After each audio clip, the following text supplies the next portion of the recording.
Hello, this is artist, entrepreneur, and art educator Eric McRay. I'm here in my Art Space studio in downtown Raleigh, 201 East Davie Street. I'm in Studio 205, and I've been here today working away, and I received a message from a gentleman by the name of Roy, and he said how much he enjoyed my vlog post on Facebook and on social media, and he's trying to achieve his goals to be a successful artist, and he wanted me to discuss the topic of the business of art. And that's interesting. Matter of fact, in the process of staging or preparing a art talk, a lecture on the business of art workshop. So I will keep you updated. If you're interested and you want more information about that, just feel free to contact me as well. But concerning the business of art, and here's the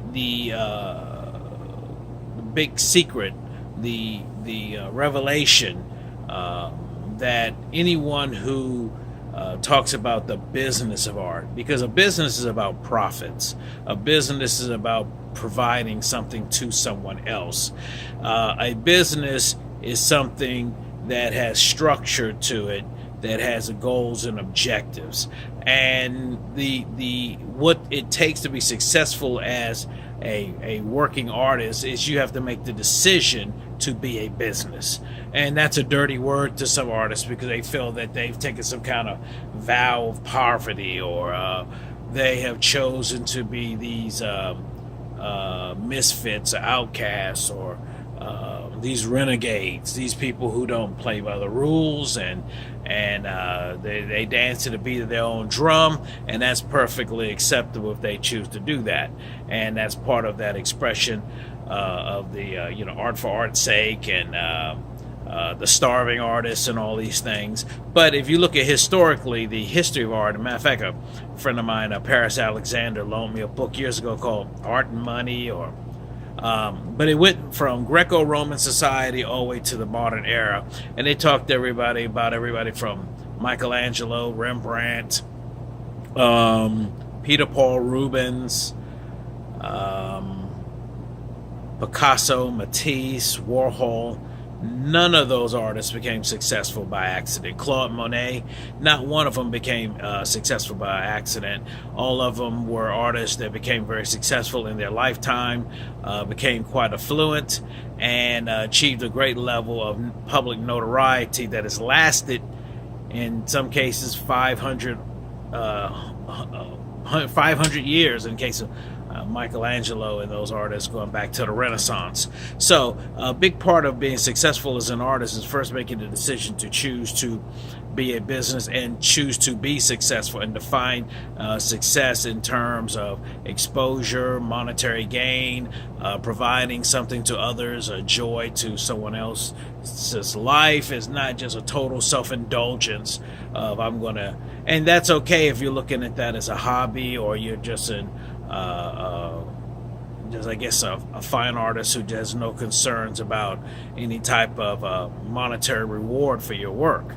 But the reality is, most art throughout art history was created as commissioned works, and then later works were created with the intent to sell. Van Gogh, people tout as being an artist who never sold a painting in his lifetime.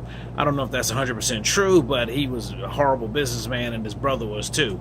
Thus, it didn't lead to him having much financial reward. Another artist like Jean-Michel Basquiat was tremendously wealthy. He lived a self-destructive lifestyle that ultimately led to his demise, but he was an artist who was on the edge. He was a fringe artist.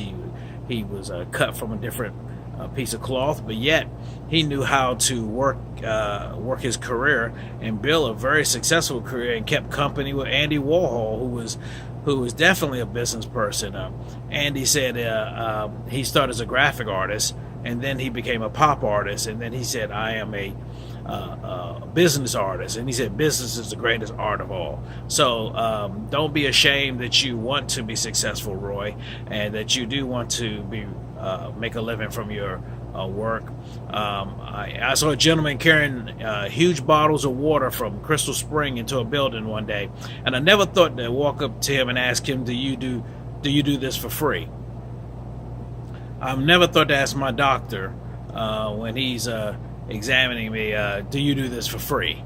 So you have to get, all artists who want to be accomplished have to get past this myth, this romantic image of, this vow of poverty. I mean, even I think even monks who live in monasteries get paid something. So bottom line is that don't allow someone else's definition of what an artist is define you, because ultimately none of those people are going to really in the long run determine your level of success. If anything, 80% of those artists you're going to pass on the way up, and the last 20 are the ones who probably 20% of the ones who are really taking their careers really seriously.